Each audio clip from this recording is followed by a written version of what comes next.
April 2025. Di sini bisa kita katakan adalah pasca Lebaran. Untuk masa angkutan Lebaran dimulai dari tanggal 21 Maret 2025 sampai dengan rencana tanggal 11 April 2025. Berjalan seiring waktu dari tanggal 20 sampai dengan sekarang, alhamdulillah perjalanan kereta api bisa terjamin ketepatannya, kemudian keselamatan dan kelancarannya. Untuk hari ini, update tanggal 3 April 2025, untuk seluruh perjalanan kereta api terakumulasi ada sebanyak 1.876 atau perharinya sebanyak 85 kereta api per hari. Dengan kapasitas tempat duduk yang disediakan sebanyak 1.048.630 tempat duduk.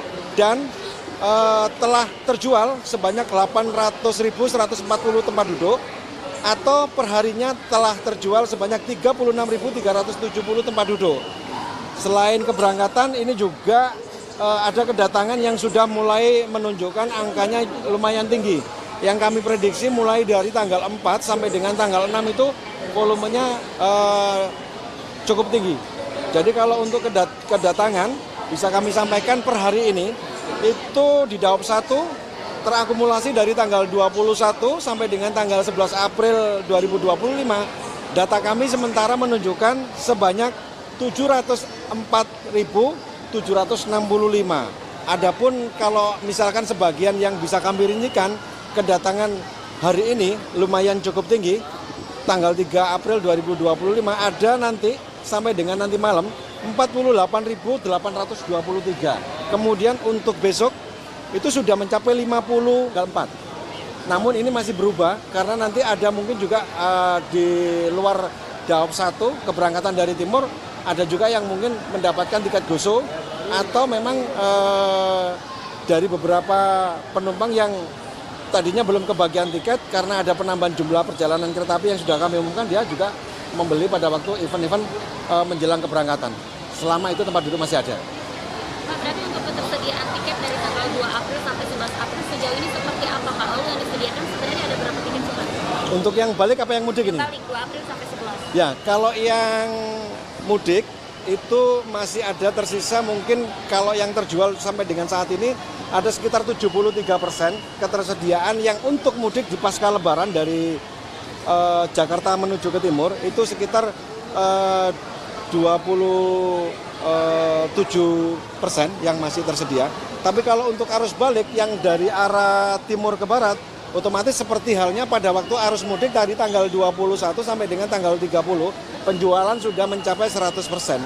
Namun ada beberapa tanggal-tanggal tertentu yang masih tersedia. Misal nih, kalau keberangkatan mudiknya dari Jakarta menuju ke arah timur, itu keberangkatan dari tanggal 3 sampai dengan tanggal 11 besok yang mau pengen mau mudik ke arah timur, itu masih tersedia. Sebaliknya, kemarin pada waktu awal balik dari tanggal 21 sampai dengan tanggal 30, penjualan dari arah timur ke arah Jakarta cukup tinggi. Mungkin kalau misalkan dari hari ini sampai dengan tanggal 6, otomatis yang terpantau sementara ini penjualan sudah mencapai 100%. Ya, ya. Ada antisipasi nggak Pak misalnya untuk kan Ya. Ya. Ya. skema apa Pak maksudnya Pak? Ya. Skema apa Pak? Ya, jadi kenapa masa angkutan Lebaran ini kita canangkan mulai dari tanggal 21 sampai dengan tanggal 11 April. Terus kemudian ada penetapan juga dari tanggal 24 sampai dengan tanggal 7 itu masa posko. Masa posko itu penyebaran petugas yang melakukan posko, baik posisi petugasnya ada di kantor pusat mulai yang jabatan Vice President, kemudian sampai ke direksi, sampai bahkan ke komisaris. Selanjutnya yang di Daop mulai dari jabatan asisten manajer sampai kepala daerah operasi diterjunkan untuk membantu kelancaran operasional pelayanan angkutan Lebaran di wilayah Daop masing-masing. Hari ini petugas yang ada di stasiun Pasar Senen, ada berbagai pejabat akan bertanggung jawab terkait kelangsungan. Makanya kami juga memantau di sini. Petugas telah melaksanakan sesuai dengan SOP-nya. Di sini ada yang namanya Customer Service Mobile untuk memberikan informasi bagi penumpang-penumpang baru di mana dia akan butuh informasi secara cepat. Kemudian ada petugas pengamanan, pos kesehatan di dalam, itu juga kita turunkan untuk membantu kelancaran. Nah, juga ada petugas PKD dan polisi khusus kereta api. Di sini alurnya untuk penumpang datang ada di posisi tengah, maka akan terjadi sedikit kredit. Untuk itu kepada para calon penumpang pada saat akan turun dan waktu balik dari kampung halaman, yang paling penting diperhatikan adalah barang bawaan, kemudian anak yang masih di bawah umur, terus barang-barang yang berharga lainnya seperti handphone, laptop atau apapun jangan sampai tertinggal. Periksa kembali sebelum turun, dan pada saat di atas kereta atau di stasiun ada ketinggalan atau kehilangan barang, segera lapor ke petugas. Kalau di atas kereta ada nomor telepon, ada kontak center 121. Kemudian pada saat turun di sini terjadi penumpukan, maka untuk kedatangan hari ini penumpang memang tidak seberapa banyak seperti arus mudik kemarin. Jadi untuk pengaturannya, penumpang yang baru turun akan kita kerahkan petugas yang ada di sini untuk mengatur alur penumpang agar tidak terjebak crossing di sini.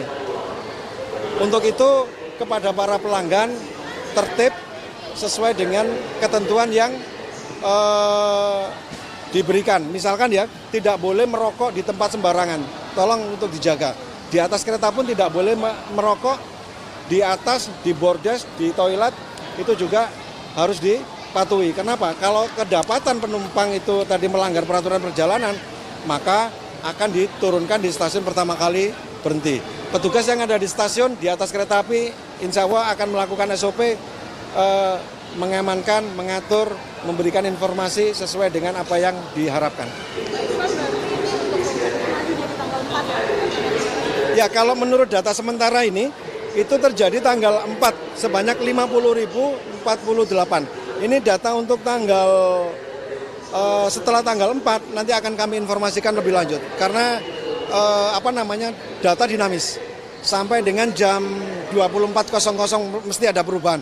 Ada yang membatalkan perjalanan, ada yang melanjutkan perjalanan, ada yang reschedule.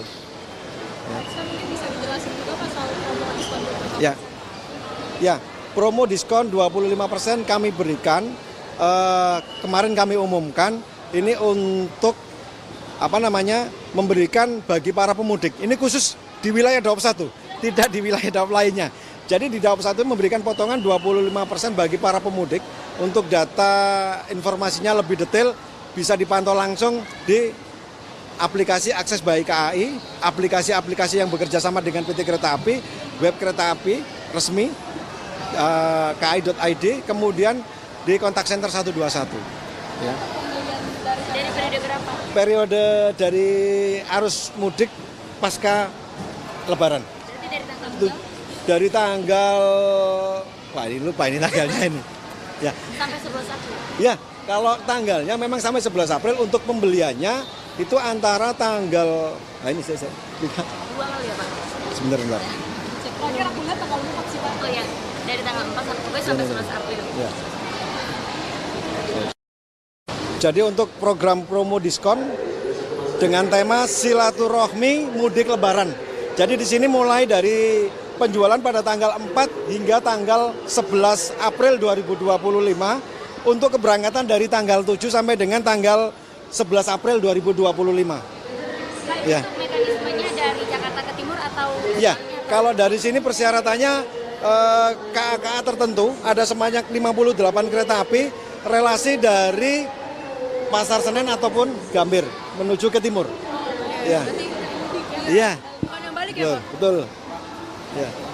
Untuk mengurangi kepadatan kereta, Ya. kemungkinan nggak sih Pak nanti akan penumpang itu akan diturunkan di misalnya di Jatinegara, di Bekasi, Ya. Ya. atau di stasiun lain di wilayah Ya. Daop 1. Jadi gini, perlu kami sampaikan bahwa untuk wilayah Daop 1 Jakarta ada beberapa stasiun yang memang menurut perjalanan kereta api ada berhenti. Jadi tidak bisa minta turun dimanapun. Jadi untuk di wilayah Daop 1 selain Gambir dan stasiun Pasar Senen, ada stasiun pemberhentian seperti Cikampek, Cikarang, Karawang, kemudian Bekasi dan Jatinegara. Bagi para pelanggan yang sudah beli tiket berdasarkan relasi sesuai dengan stasiun tujuan, karena stasiun pemberhentian di wilayah Daop 1 Jakarta ada beberapa stasiun bisa turun sesuai dengan relasi tiket. Nggak harus turun di stasiun Pasar Senen ataupun Gambir. Kenapa? Karena di stasiun Bekasi, stasiun Jatinegara, stasiun Karawang, dan Cikarang Cikampek termasuk adalah stasiun-stasiun pemberhentian di wilayah Daop 1 di mana tiket sesuai tujuan untuk mengurangi kepadatan di stasiun Gambir dan Pasar Senen. Stasiun Bekasi merupakan stasiun yang banyak diberhentiin kereta api. Jadi untuk tujuan dari wilayah timur ke wilayah Daop 1 Jakarta bisa berhenti di stasiun-stasiun yang memang sesuai dengan tujuan tiket. Ada Bekasi, ada Jatinegara. Karena dengan tahun 2025 ini stasiun Bekasi merupakan stasiun yang terintegrasi dan banyak kereta api yang berhenti di sana. Sebagai bukti, keberangkatan dari stasiun Gambir dan stasiun Pasar Senen lebih terurai.